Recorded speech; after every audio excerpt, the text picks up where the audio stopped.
Hey everyone, and welcome back to Crazy Shorts. If you're fascinated by the strange and unbelievable, hit that subscribe button and give this video a big thumbs up. Today we're diving deep into the world's most isolated nation, North Korea, to uncover 15 of their bizarre laws. Trust me, some of these will leave you completely baffled.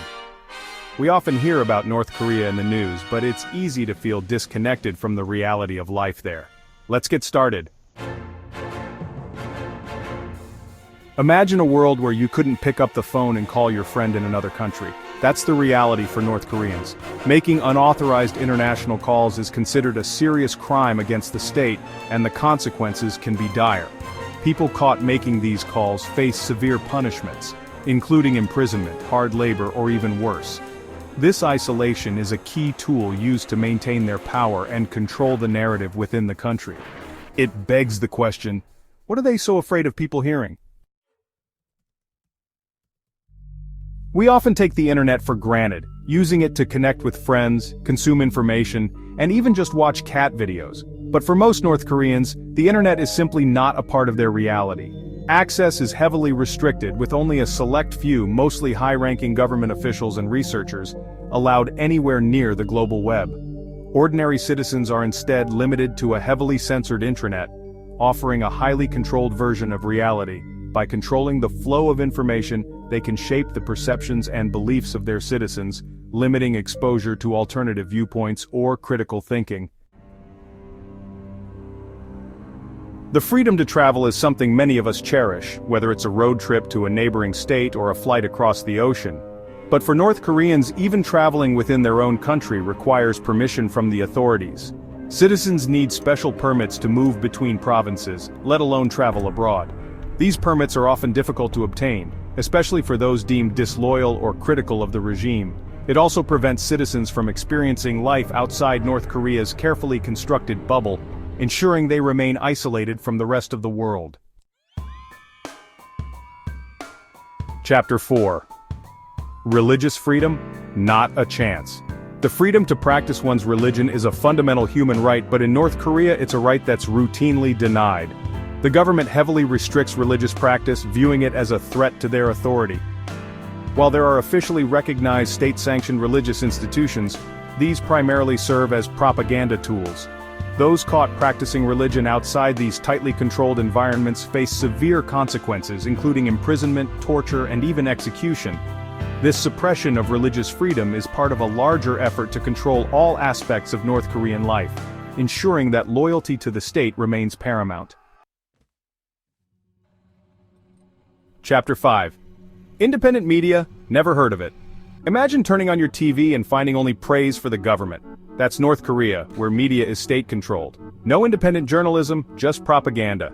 Citizens get curated information to support the regime. A free press is crucial for accountability and informed citizens. Chapter 6. Foreign movies and music? Strictly forbidden. Imagine a world without Hollywood blockbusters, catchy pop songs, or access to the vast library of global entertainment at our fingertips. That's the reality for North Koreans, who are banned from consuming foreign media. The government tightly controls all cultural imports, viewing them as a dangerous form of Western influence that could undermine their authority. Possessing or distributing foreign movies, music, or even books can lead to severe punishments, including imprisonment. This cultural isolation is another way the North Korean government maintains its grip on power, preventing citizens from experiencing different cultures and perspectives. Chapter 7. Something as simple as choosing what to wear can be a political act in North Korea. You won't see anyone sporting a pair of Levi's on the streets of Pyongyang. That's because jeans, particularly blue jeans, are strictly forbidden, seen as a symbol of Western culture and imperialist sentiment. The government dictates acceptable clothing choices, with a particular emphasis on conservative attire.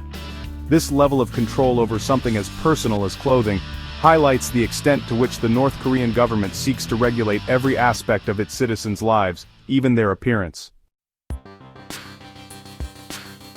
Chapter 8. Even haircuts aren't free from government control in North Korea. Forget about trendy styles. The government dictates acceptable haircuts. Western styles are seen as subversive and banned. This control enforces conformity and eliminates individual expression. Chapter 9. In North Korea, owning a car is a luxury for the elite few. Most citizens rely on public transportation or walking. Only high-ranking officials and loyalists own vehicles. This highlights the stark social hierarchy in North Korea. It makes you appreciate the freedom of movement we often take for granted. Chapter 10. Public gatherings? Think again. The freedom to assemble peacefully is a cornerstone of a democratic society, but in North Korea, such freedoms are severely restricted. Public gatherings, even for seemingly innocuous purposes like birthday parties or neighborhood picnics, are heavily scrutinized and often prohibited. The government fears any unauthorized gathering could potentially turn into a protest or challenge to their authority. Those suspected of organizing or participating in unsanctioned gatherings face harsh punishments, including imprisonment or worse. This restriction on assembly stifles dissent and prevents citizens from exercising their right to free speech and association. Chapter 11. Criticizing the government, you won't like the consequences. In a free society, citizens can criticize their government without fear.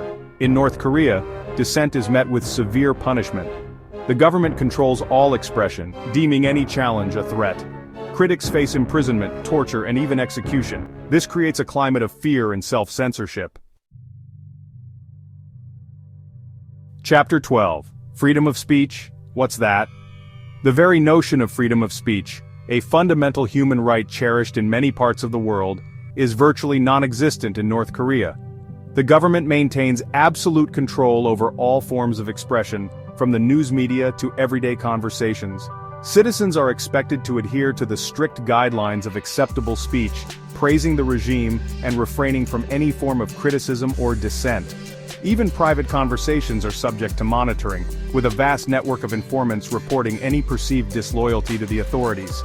This pervasive atmosphere of fear and self-censorship stifles creativity, critical thinking, and open dialogue.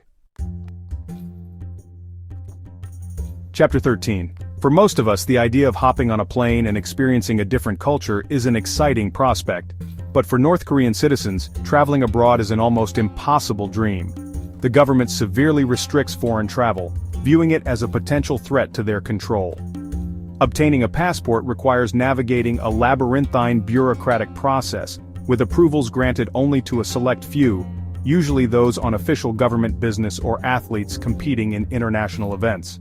This restriction on foreign travel serves to isolate North Koreans from the outside world, limiting their exposure to different cultures, ideas, and ways of life.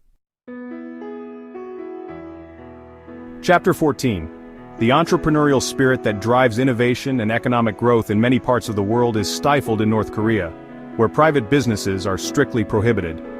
The government maintains a stranglehold on the economy, controlling all aspects of production and distribution. Citizens are expected to work for state-owned enterprises, with little opportunity for advancement or personal gain. The lack of economic freedom limits individual initiative and creates a climate of stagnation, hindering innovation and economic growth. This centralized control over the economy allows the government to maintain its grip on power by controlling access to resources and limiting economic opportunities for its citizens. Chapter 15. It might seem strange, but in North Korea, celebrating birthdays on July 8th and December 17th is strictly forbidden. These dates mark the anniversaries of the deaths of Kim Il-sung, the country's founder, and his son, Kim Jong-il, respectively. These days are observed as national days of mourning, and any festivities are deemed disrespectful and inappropriate. Citizens are expected to participate in solemn commemorations and demonstrate their grief for the departed leaders. The personal lives of citizens, even something as innocuous as celebrating a birthday, are dictated by the cult of personality surrounding the ruling family. So there you have it, folks, 15 bizarre laws from North Korea that offer a glimpse into a world vastly different from our own. It's easy to view these laws as absurd or even comical, but it's important to remember that they reflect a very real and often harsh reality for the people living under this oppressive regime. It's a reminder that the fight for human rights and freedoms is far from over, and we must continue to shine a light on injustice and oppression wherever it exists.